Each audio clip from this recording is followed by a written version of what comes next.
Assalamualaikum warahmatullahi wabarakatuh. Perkenalkan, nama saya Alia Hidayatika dari Pondok Pesantren Fadlu Minallah. Saya di sini akan menjelaskan salah satu bab dari kitab Fathul Qorib, yakni hal-hal di dalam sholat antara laki-laki dan perempuan. Bismillahirrahmanirrahim. Qolal musannifu rahimahullahu ta'ala wa nafa'anallahu bihi wa bi ulumihi fid dharain amin. Bismillahirrahmanirrahim. Faslun fi umurin tukhalifu fihal mar'atur rajula fis sholati. Wa dzakaral musannifu dzalika fi qaulihi wal mar'atu tukhalifu rajula fi khamsati asya'a. Farrajulu yujafi ayyarfa'u mirfaqaihi an jambaihi wa yukilu ayyarfa'u bad'anahu an fakhidaihi fir ruku'i was sujudi wa yajhuru fi mawdil jahri wa taqaddama bayanuhu fi mawdi'ihi wa idza nabahu ay asabahu syai'un fi sholati sabbaha fayaqulu subhanallahi biqasdi dzikri faqat aw ma'al i'lami aw atlaqa lam tabtul sholatuhu wal i'lami faqat batalat wa auratur rajuli ma baina suratihi wa rukbatihi amahuma falaisa minal aurati wala ma fauqahuma. Hal-hal di dalam sholat antara laki-laki dan perempuan, bahwasanya musonef telah menjelaskan dalam kalimat wal mar'atu tukhalifu rajula, yakni perbedaan antara perempuan dan laki-laki dalam sholat itu ada 5 perkara. Yang pertama, laki-laki membenggangkan atau mengangkat kedua sikunya dari sisinya, dan yang kedua mengangkat perutnya dari kedua pahanya ketika rukuk dan sujud, dan menjaharkan bacaannya di tempat sholat-sholat yang jahar, yang mana penjelasannya telah dijelaskan terdahulu. Dan yang ketiga, ketika sesuatu mengenai laki-laki tersebut, maka mengucapkan tasbih, yang mana dengan menyengaja untuk dzikir saja atau menyengaja untuk i'lam atau memberitahu atau mutlak, maksudnya mutlak dari menyengaja untuk dzikir dan untuk i'lam, maka tidak batal sholatnya. Atau jika niatnya hanya untuk i'lam, maka batal sholatnya. Lalu yang keempat, auratnya laki-laki itu di antara pusar dan lututnya, yang mana keduanya yang dimaksud pusar dan lutut itu tidak termasuk aurat, dan juga seke atas pusar dan seke bawah lutut, yang mana dijelaskan dalam kitab Bajuri dalam lafadz fi umurin fi bayani umurin wahiyya khamsatun au arba'atun ala ikhtilafin, yang mana umurun di sini terdapat 5 perkara atau 4 perkara.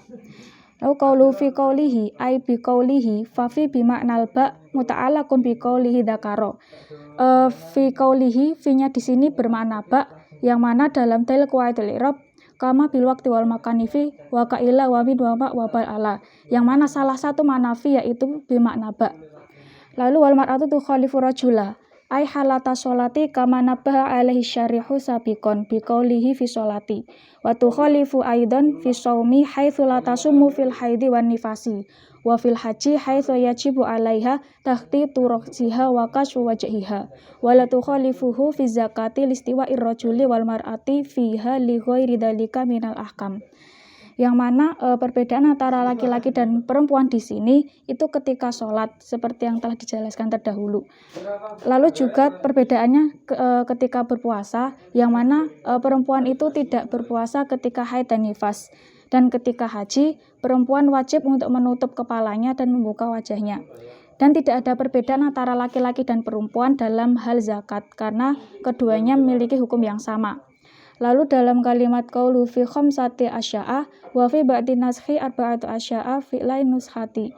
Al-awwal ta'addul mujafah wahidan wal iklalu thaniyan wal jahru fi mawdil jahri thalithan wa tasbihu idza nabahu syai'un fi sholati rabi'an wa qanuhu auratuhu ma baina suratihi wa rukbatihi khamisan wa ala thaniyah ta'addul mujafah wal iklalu wahidan wal jahru fil mawdil jahri thaniyan wa tasbihu idza nabahu syai'un thalithan wa qaunu auratihi ma baina suratihi wa rukbatihi rabi'an wa kullun minan nuskhataini shahihun, yang mana di sini ada 2 pendapat.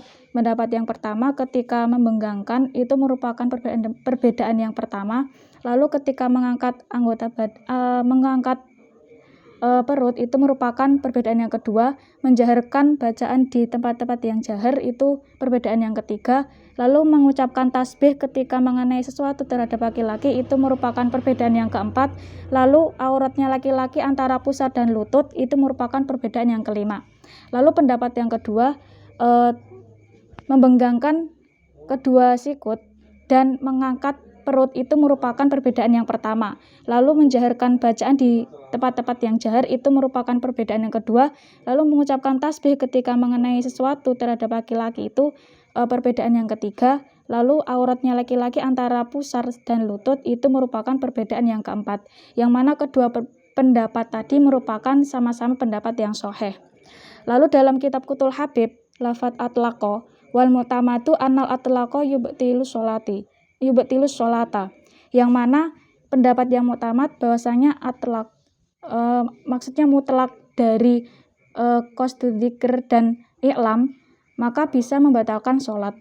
Lalu pada kalimat al-i'lam faqat batolat malam yakun amiyan wa illa fala tabatulu, yang dimaksud i'lam saja di sini itu bisa batal sholatnya jika dia itu tidak tuli, tetapi ketika dia tuli maka tidak batal sholatnya.